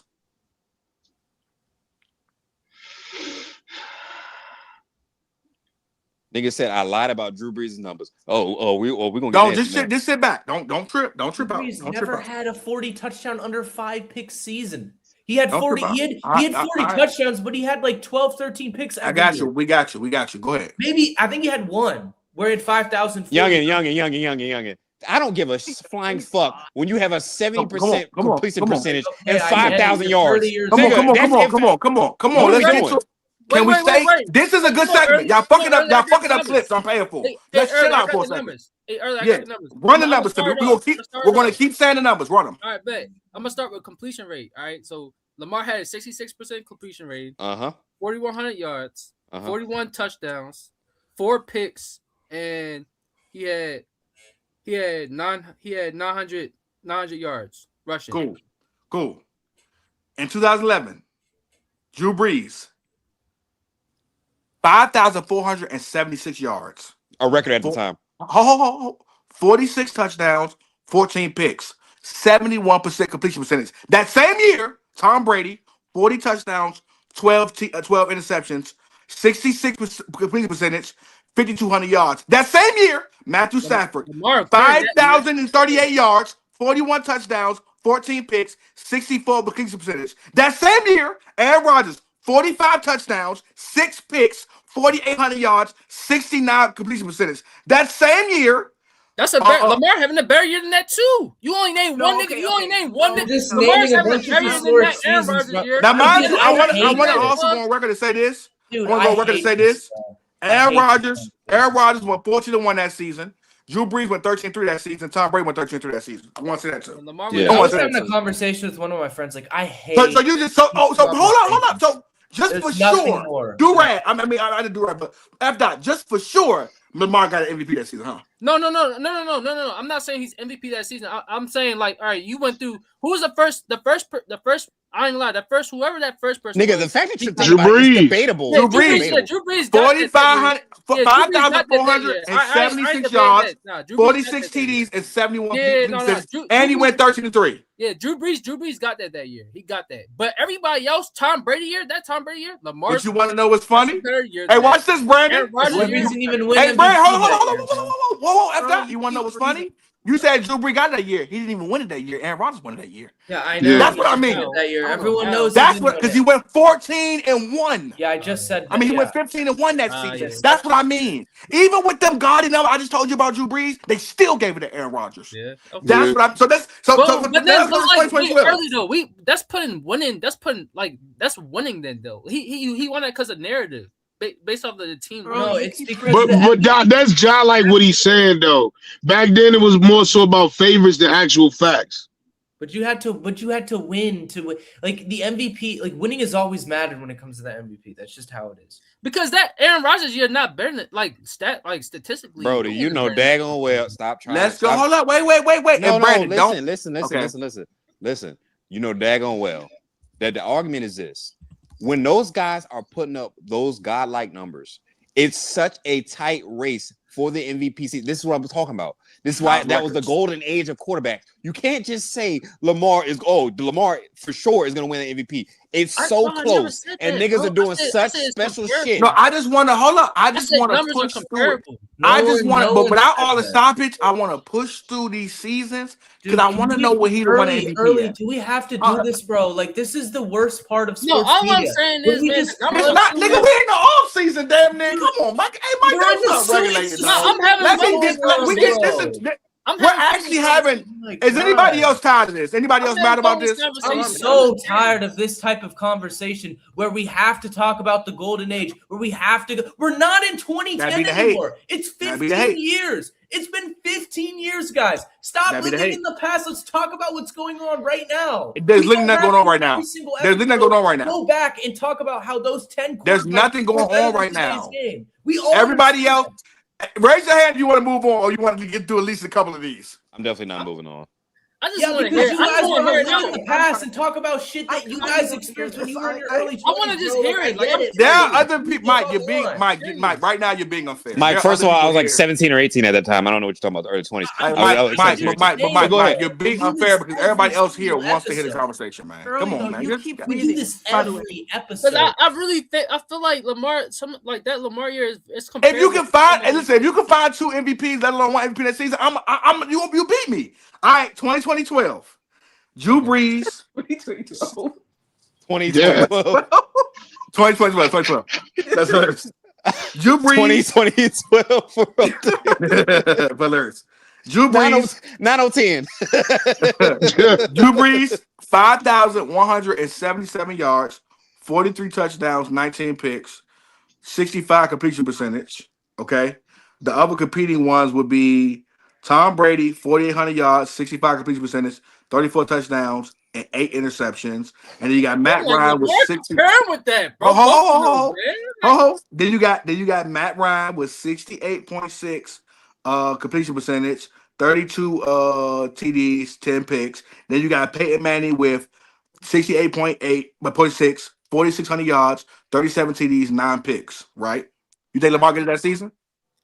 That was closer. The Peyton Manning. The Peyton one's the closest one, in my opinion. Yeah. Bro, Lamar went 41, 4 picks, 900. Hey, Brandon, now watch this, Brandon. But that, Hey, listen Brandon, to now this, watch this. That was the Adrian Peterson season. Oh, shit. Oh man, Damn.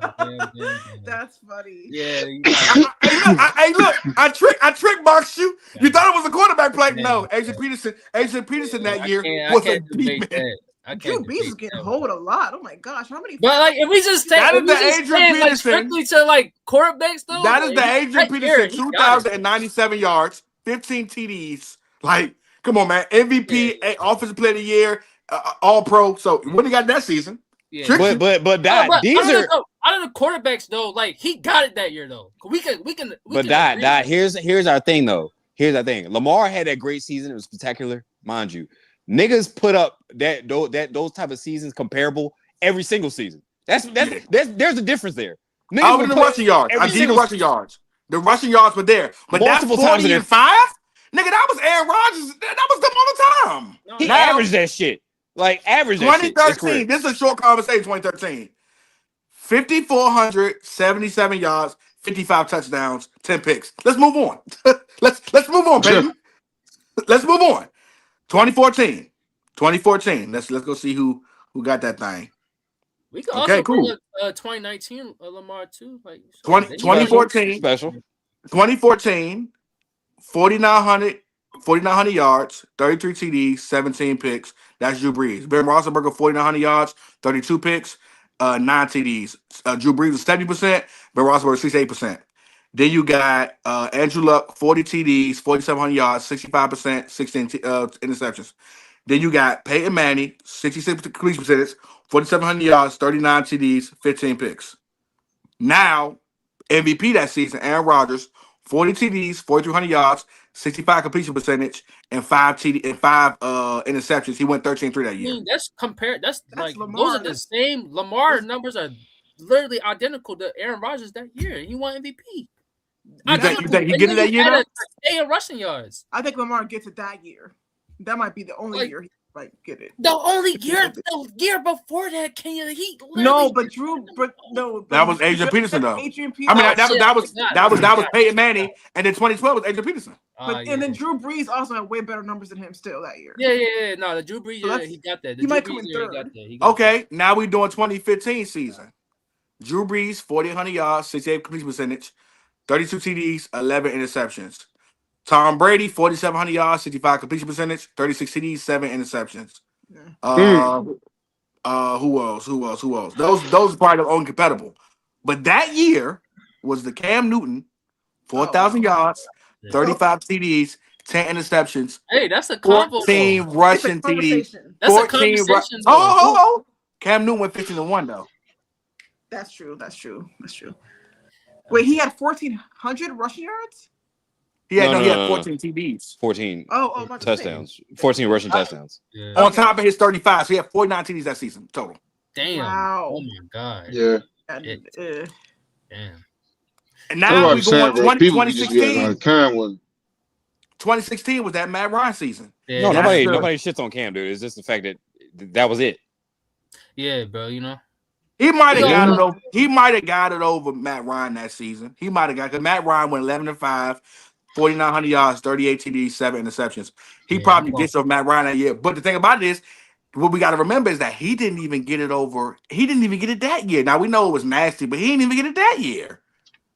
Think about this too. As great as Drew Brees was, Drew Brees didn't get MVP. All I'm saying is, so let's not make it seem like Lamar would have just Hanley got 2 MVPs. No, absolutely not. No, Drew Brees deserved the MVP, Brandon. You know how hard Drew Brees fought and not got an MVP? He didn't have 1 MVP. I don't agree with Trent them say. I don't think he easily just walked in 2 MVPs. Hell no. My take was more so it's comparable though. Like he in that race with them boys. Like he in there fighting with them though. Like it's comparable. It's comparable for sure. I can't be nasty. But all we were saying is that when y'all want to poo, it's tough. Yeah, it's tough. It's just tough. I agree. Back then. You had to really fight back then.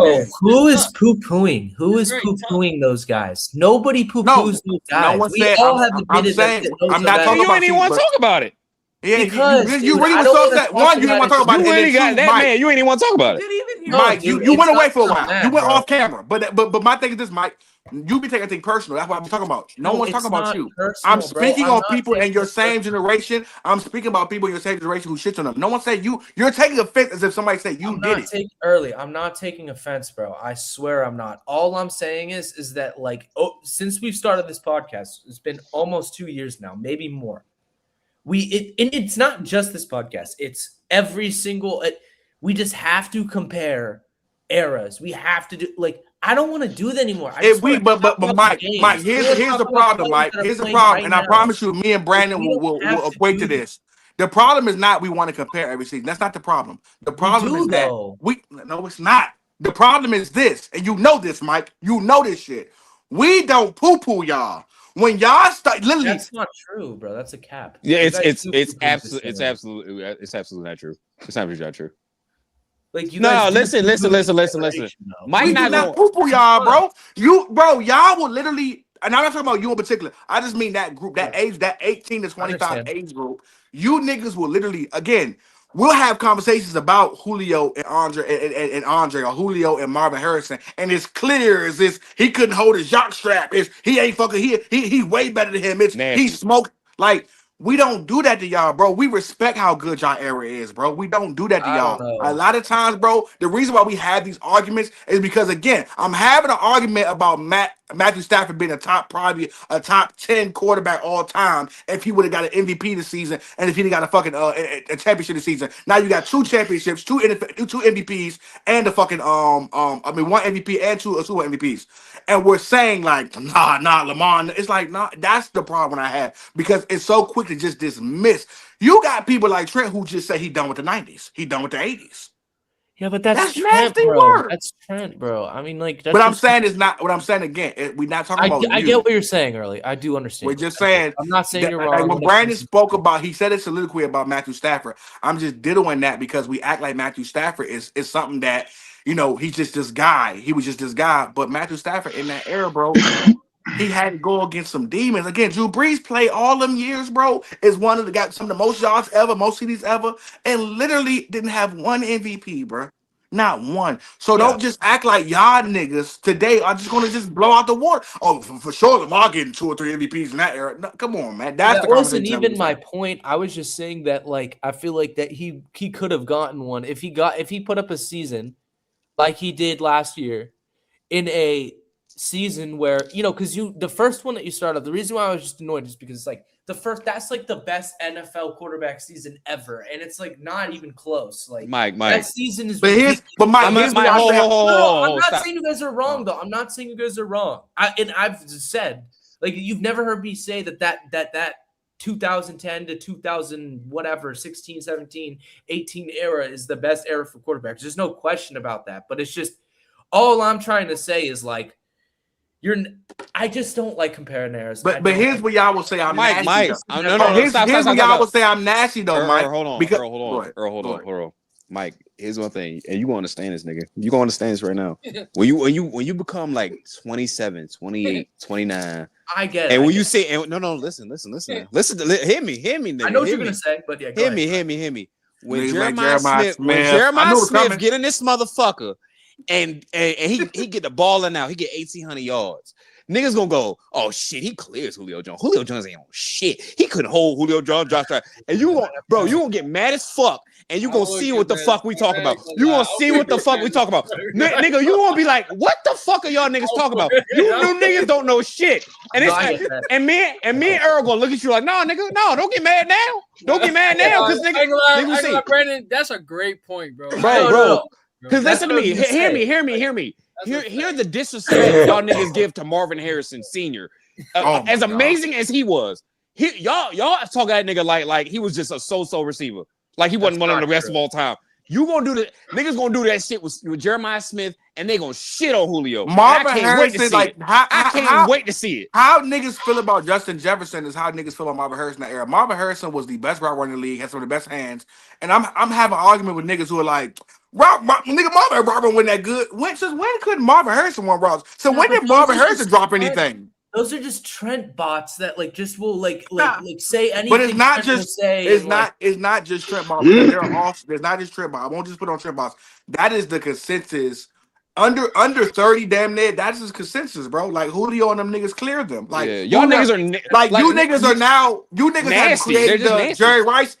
He ain't even top 5. He lucky to be top 5 all time. That's insane. That's insane. See how nasty Foles talk get. I can see Randy Moss being better than him, even if you want to put T over there. But now all of a sudden, I mean, look, you know that I have Julio over Marvin, but like I would never say clear. Definitely not. And then here's the biggest thing I wanted to say. Here's the biggest thing I want to say. The problem with that is like this, right? As we go through eras, as we do that, my biggest point is that like he was saying, like it's there are greats who come and go. But like unless you really do your due diligence to look at the greats, then you would really know what it looked like. As much as like, for instance, there are going to be people who are going to say Bijan Robinson way better than LT. But hell no, though. Like no. But you niggas do that type of shit though. Bro, you niggas do that type of shit all the time. That's what I'm talking about. That's how it gets nasty. You know niggas do that shit all the time, and it never gets checked. Like, and y'all niggas ain't got no respect. It never gets checked. None of that didn't even want, like niggas will argue with me when niggas this year said Bijan was the best dual back. How was he better? How was he better than C-Mac? How? As a dual back, how is he better than C-Mac? I ain't gonna Who lie. Bijan better dual back than I think C-Mac? right now, C-Mac I think this year. I think right now you're better dual back than C-Mac to me. How though? I mean, I think he's That better. it was literally just C-Mac on that field at times, bro. Literally, bro. No. C-Mac and Mac Jones. But C-Mac like better- early, well, like I think you gotta look at what Bijan is doing as well. Like his burst, his speed. I don't know if C-Mac still got that right now. Maybe prime C-Mac. That's a great, But we can't. But Doc, we cannot poo-poo 1,200 yards and 1,000 yards receiving and 20 TDs, bro. Absolutely Like not. those were all pro Marshall Faulk years, bro. Like those were all pro MVP Marshall Faulk years. No. we can't poo-poo what You're not Bijan's done poo-pooing either. that. I'm not We can't we- poo-poo what we- Bijan has done either.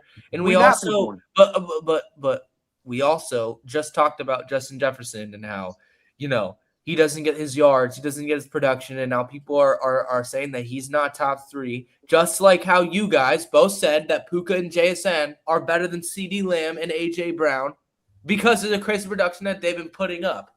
Like, it's that's what I'm saying. That like, I ain't gonna lie, Mike. I ain't gonna lie. Justin Jefferson was the bona fide number 1 for many years. He definitely was better than those two guys. Hold on. CeeDee Lamb and AJ Brown were never the number 1 guys.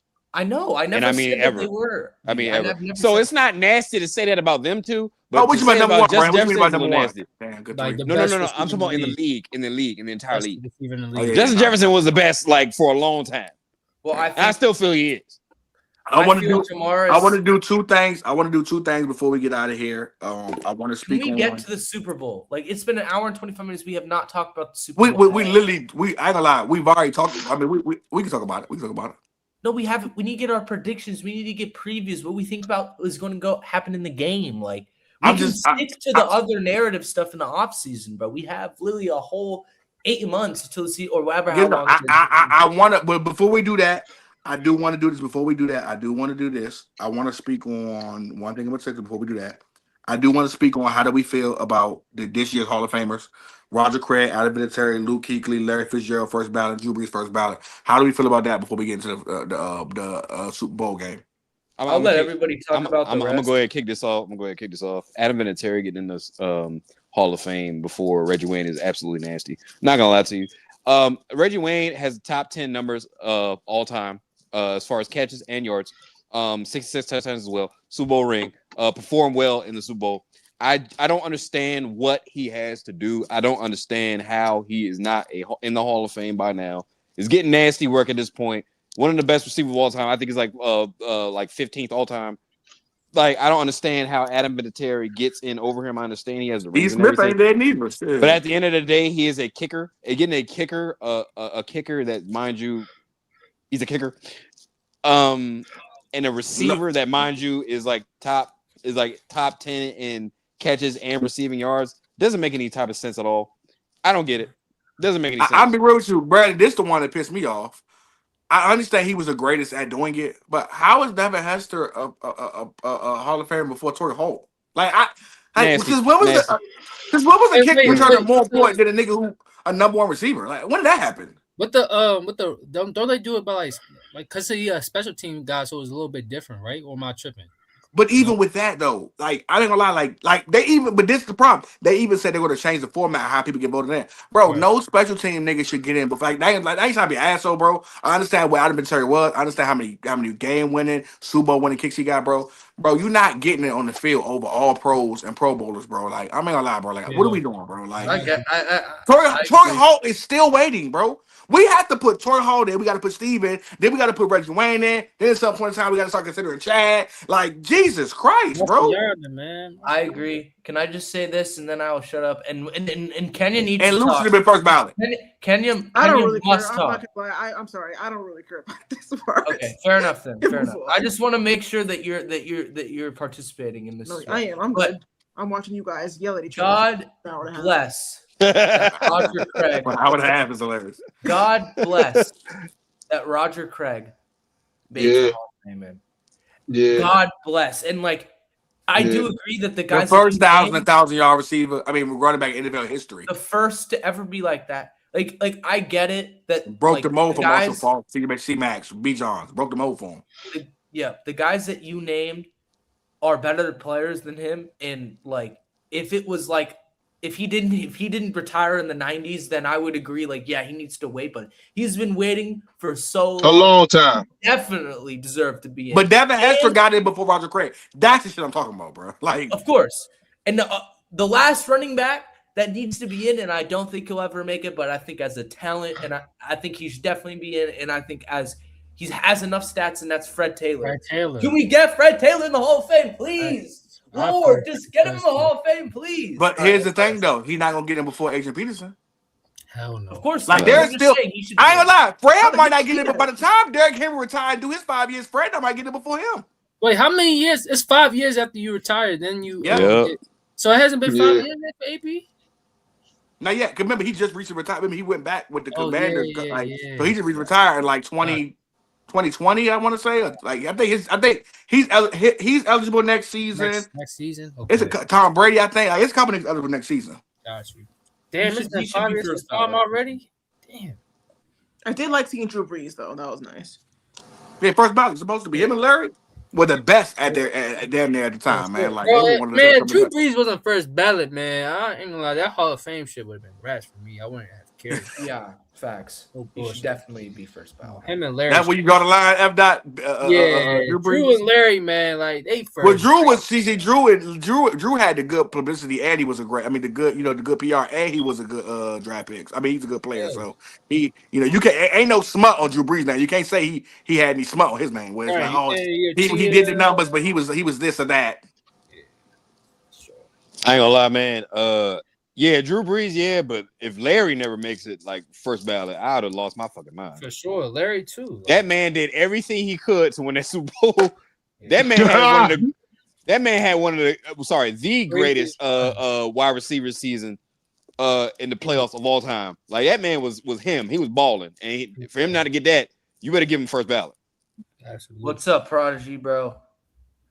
No, yeah. I think this is a relatively good class when it comes to, I mean, besides Adam, like when it comes to the players on the list and whether they should be in, I think this is a good one. I really do. Man, T Sizzle didn't make it. And also, like the fact that Luke Kuechly wasn't a first. Eli Manning was top 50 the bottom 15 too. Like he gonna get in. He made that top 15 list. Eli getting in, y'all. I hope y'all know that. That's why I actually hate the NFL Hall of Fame, just like the Baseball Hall of Fame, because they just make it too complicated and it's way too much based off longevity that a guy like Luke Kuechly, who was literally the best linebacker in the freaking league for every single year that he played, other than maybe his rookie year, is not a first ballot Hall of Famer because he didn't play enough. He quit on the game too early.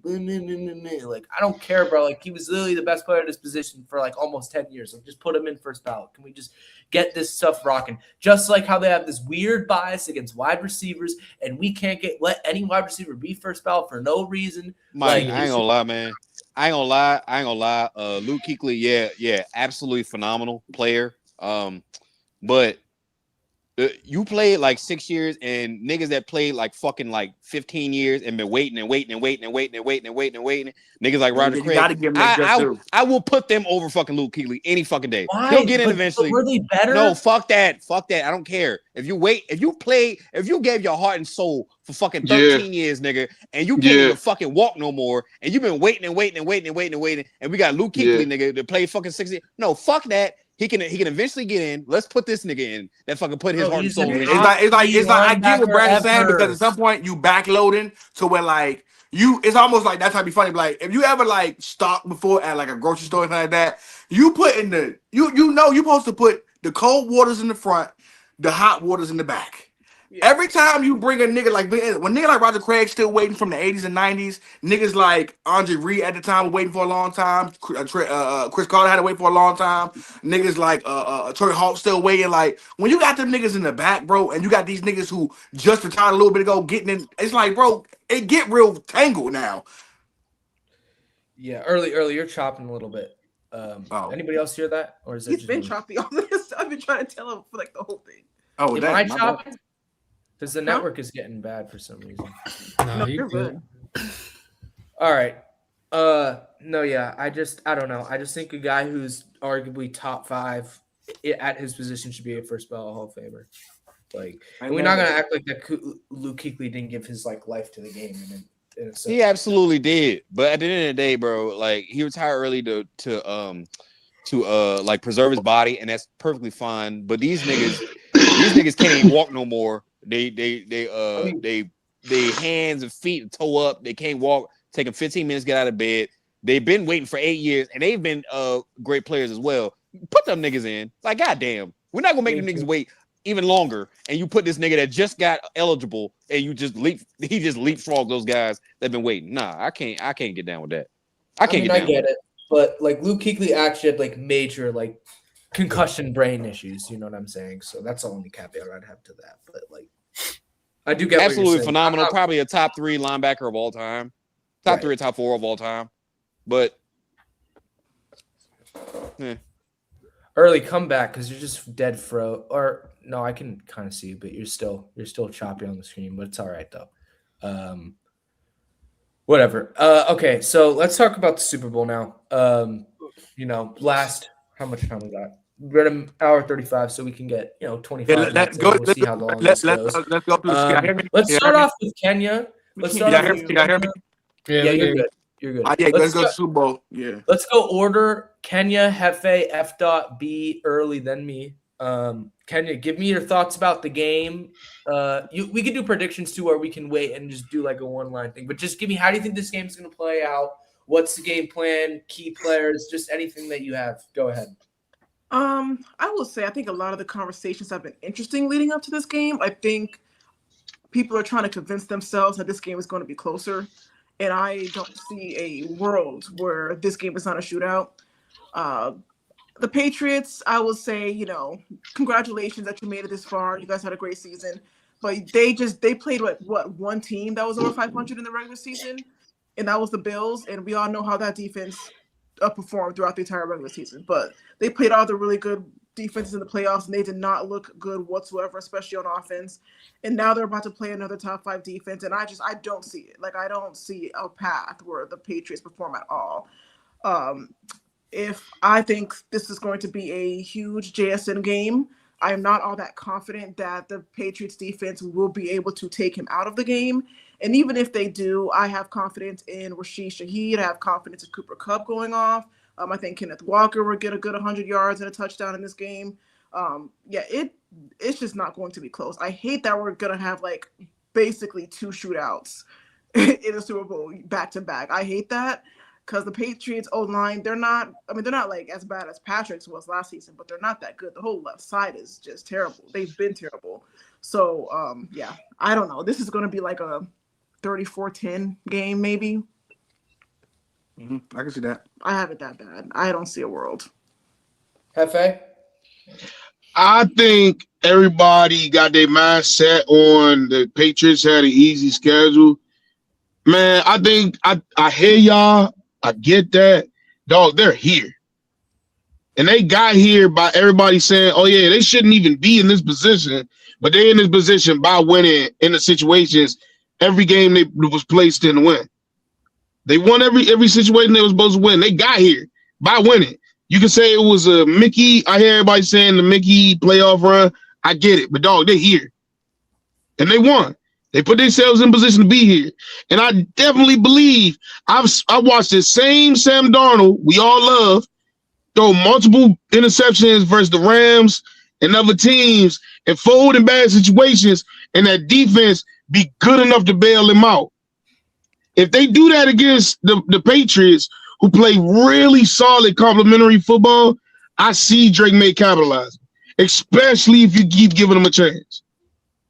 And I really believe the Patriots have a real shot at winning this. Down my ass. I'm going with the Seahawks. I do think the Patriots, if they want to win, or how they will win, is through their D line. They have a really dominant D line. If they can slow down the run game, the Seahawks run game, which is like their O line is nothing crazy. So I do think in the trenches, the Patriots could get the upper hand as far as that on the D line. But if they don't do that, I mean, like the passing game with the run game with the Seahawks, like I just don't see how the game is close. Drake May is gonna have to have a great game. he's been really bad in these playoffs. He's gonna have to be on his shit. They're gonna have to rely on guys like Stephon Diggs and Butte and in the run game. And the run game has to be good as well because they've like kind of been up and down in playoffs as well. The run game. So if they really want to win, I think they went through their D-line play, and Drake May having a crazy game. But I don't think it's gonna be a blowout. I say 21-10, just because I think that Patriots defense is respectable. Like I do think they have good corners.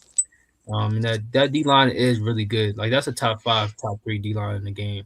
Like Barmore and them boys over there is really good.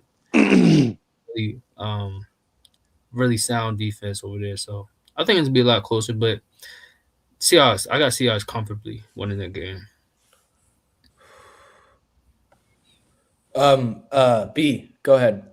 I'm not gonna say it's a blowout. I'm not even gonna predict the score, honestly. But the keys to the game is number one, and this is a big factor nobody's talking about. Nick Emirari, he went down in practice, I think 2 days ago.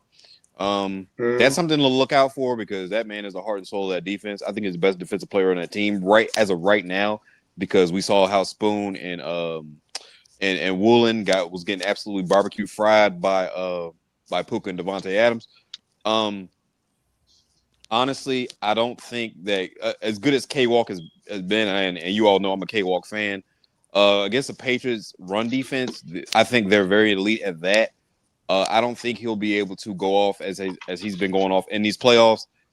Honestly, I see JSN having another good game. I don't care that they have Christian Gonzalez on this other side. JSN will be having a good game. He will go over 100 yards. Because it's just the way they scheme him. He's just that. Sam Darnold, I really need Sam Darnold to play the game of his life. I understand he had the game of his life, just in the NFC championships, but I need him to have the game of his life to complete this Cinderella story that he's had. He's gone through so much adversity, and you're one game away. Just please do not disappoint and perform like how we all know you can perform. You've been him since high school. You were a freshman starter at USC. We all know how good you can be. Just have the game of your life. And because I do not want to see niggas talking about Drake May being top 5 with 1 Super Bowl and this shitty playoff run that he's had. I really don't want it to happen. And then another key to this game, Drake May is going to have to he's going to have to throw the football a lot more. He's been throwing it. Have less turnovers because you're not going to be able to run the ball against the Seahawks defense. Just not going to happen. Yeah, those are my keys to the game. That's it. Early. You're muted or something. Who, You hear Early? me? Yeah. No, I can Early's hear him. good. You can hear me, can you? Go ahead, Early. You're good. Now, can you hear me? Can you hear me? Can you? Yeah, she can. I don't think I don't she think you can. can. Let's do this one more time, baby. Okay, well, I'll just say mine. Yeah, I don't know. I think that the Seahawks are going to win this game. It's tough. Yeah. Yeah. I think he don't. I think in all honesty, this is probably a blowout. But not a blowout in the. I don't think it's going to be fucking by 20 points, but it'll be one of it. Kind of like how it was with the Seattle Rams game, where like they're up a lot of point in the game. It might look closer than it's supposed to be by the end, but I think they'll dominate this game. I just think that the pace is good enough. Defensively, they are sound, but they also been going against poor offenses, and we got to just admit to that. And I just ain't expecting Drake May his first Super Bowl appearance. He just play lights out. But I'm not expecting Sam Darnold either. But I do believe that they just more of a complete team and honestly better coached at this point in time. I know how much people like Mike Vrabel. I know he won Coach of the Year, but he's not a better coach than McDonald. So at this point in time, man, I just think like it's just the level of completeness that the Seattle Seahawks are compared to the Patriots. It's not even close, man. And I ain't gonna lie to you, like -4.5 is just generic as a Super Bowl game, but they're gonna be up at some point, like 21-10, quick, man. And again, Drake May just hasn't shown enough, and I just don't expect him to win, bro. Yeah. I don't know, man. Mike Vrabel really might be him, though. I 2 different situations, Tennessee and now. Like, I don't know, bro. Like, he's one of them ones as a coach, but I'm not mad at you saying McDonald's what he's done is basically just as impressive. So, yeah, for me, I think Seattle wins this game as well. I'm rooting for Seattle as a Northwest guy, even though I'm not a Seahawks fan. I just really expect, honestly, I think that somebody else other than JSN is going to have like a night. Like, I feel like that what B said is definitely true. I feel like that JSN will definitely get off. I feel like he'll have over 80 yards. Whether he'll have that 120-yard half, I'm not necessarily sure, because I just feel like after a game like that, there's no way that as a defensive coordinator, you're not trying to game plan him out of it. And the real thing will be interesting to me is this Seattle offensive line has been like stellar the entire postseason, and they've been really good in the regular season. And how will this offensive line just shape up in the run game and in the pass game against this New England defensive line, right? I think that's something to look out for, but I do think Seattle will be fine in that regard. And yeah, I think that Sam needs to – I think, like, he's just been really good. Like, the last game was the best game of his career in the playoffs. Like, I just think he needs to almost settle down in a sense and just understand, like, look, the Seahawks are just a better team overall than the Pats. Like, you don't need to put up a 300-yard performance for us to win this game. You just need to play good complementary football, make your reads. You know what I'm saying? You don't have to do anything special, although we're going to need some of that. But we don't need you to go out and throw for 300 yards in this game. And, yeah, I think if Kenneth Walker is, like, bugging out too and they can get the run game going, I just don't see a world where the Patriots are going to be able to keep up with them, honestly. So, I'll take Seattle. Yeah. I gotta see my man's Mike Mack win the Super Bowl, man. That's it.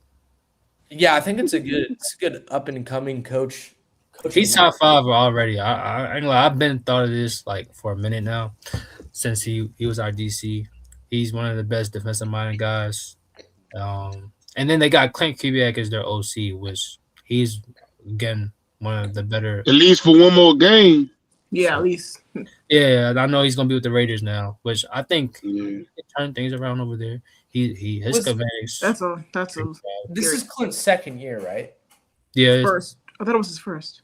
No, I'm sorry. Last year he was with what team was he last year? I forgot. He didn't come in with Mac. Nah.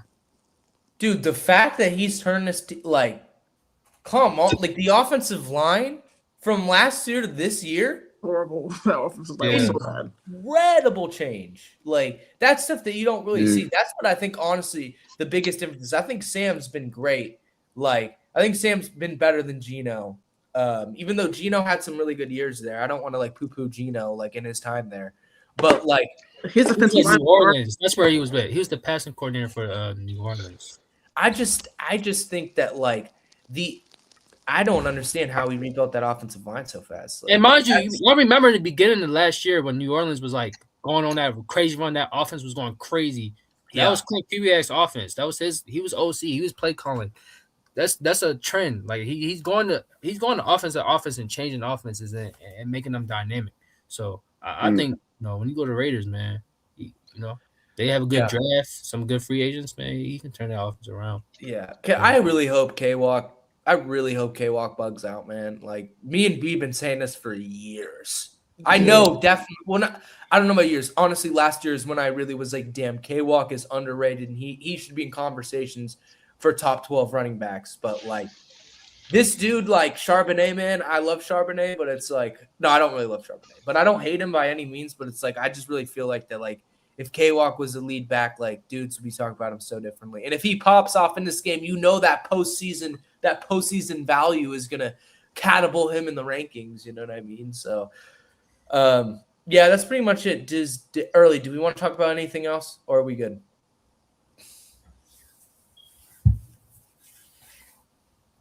Early? You're muted, buddy. Muted. No, I said we're good this episode. I think off season we can get to it. Different games, different. We're gonna do top 10s. I want to speak on coming up next episode. We're gonna speak on going into the NFL draft. Who needs what? Because I got a nasty take about them Oakland Raiders and them the Vegas Raiders. I want to talk about. Oh my God. Yeah, they're They need a disgusting. lot, but man, I think Clint could really like. I don't know, first year he will, but I think they really think that Fred that they really think that Mendoza is going to save them, and I actually think they should do something different. But yeah, man, man, we appreciate you guys coming out, man. Being here. Look, man, we'll be here next week. New pod coming to this channel. Most likely, got to figure that out. But yeah, man, I'm excited for what's going on. Happy early birthday to F Dot. His birthday is tomorrow. Oh, My boy 32. We got Kobe Bryant, yeah. Kobe Bryant, yeah, man. I'm in my Kobe Yes, sir. Bryant, yeah, yes, sir. So yeah, Happy man. B-Day, man. Thank you. Congrats Man. to my dog. And yeah, man. When you watch the football, you know where to come. Appreciate everybody who showed up here. Whether it was late or early. Hey man, going into this off season, man, get these super chats up. You know what I'm saying? Get this thing moving. The video, we'll keep clipping this up, keep getting the videos out. We appreciate y'all. That's Hefe. That's F Dot. That's the lovely lady Kenya. That's my dog B. That's my man Michael Bardino, aka White Mike, and I'm Lil Earl, aka CEO. And we out this month.